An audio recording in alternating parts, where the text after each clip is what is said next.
Assalamualaikum warahmatullahi wabarakatuh. Saya sedang di Federation Square. Ini salah satu tempat di pusat kota Melbourne. Jadi ini tempat orang kumpul. Hari ini kita membuat poster spanduk agak besar. Terima kasih kepada Udaidi Tasman yang telah meluangkan waktunya hari ini secara mendadak. Isinya adalah Jokowi, don't cawe-cawe, stop dynasty. Kenapa hari ini? Karena hari ini Presiden Jokowi sedang ada di Sydney. Pesan ini perlu kita suarakan agar lebih terdengar, agar lebih mendapatkan atensi, agar lebih mendapatkan perhatian. Kenapa? Karena cawe-cawe Presiden bukan untuk kepentingan bangsa dan negara. Cawe-cawe Presiden Jokowi itu merusak demokrasi kita dan merusak konstitusi kita.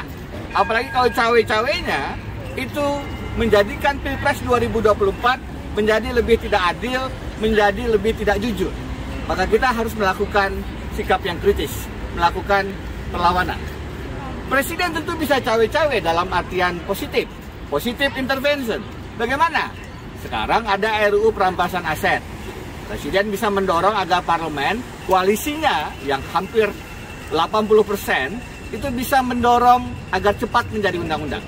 Presiden sudah melakukan itu dengan mempercepat perubahan undang-undang KPK. Padahal itu justru melumpuhkan KPK. Mempercepat perubahan undang-undang Minerba yang justru memperkaya oligarki. Mempercepat undang-undang IKN. Juga mempercepat Perpu Ciptaker. Untuk Ciptaker Presiden bahkan menerbitkan Perpu.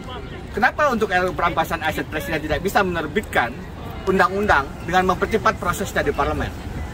Presiden juga bisa cawe-cawe dan menghentikan Muldoko Gate. Ingat, KSP Muldoko adalah anak buah Presiden langsung di istana.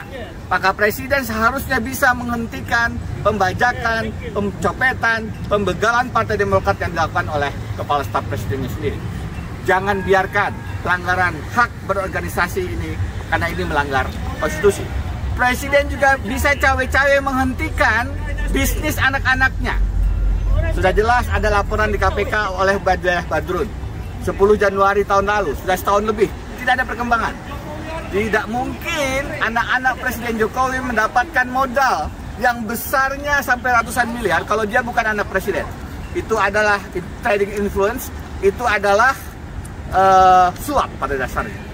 Jadi, kalau ingin dilakukan langkah-langkah intervensi yang positif, cawe-cawe, hentikan bisnis-bisnis koruptif anak-anak Jokowi. Masih banyak lagi cawe-cawe yang lain untuk kepentingan bangsa dan negara.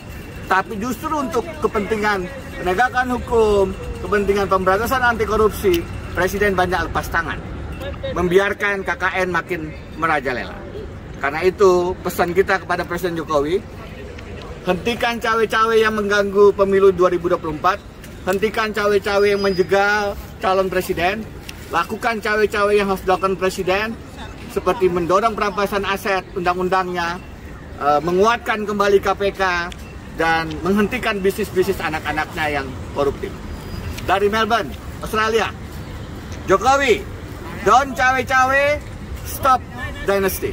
Jokowi, don't cawe-cawe, stop dynasty.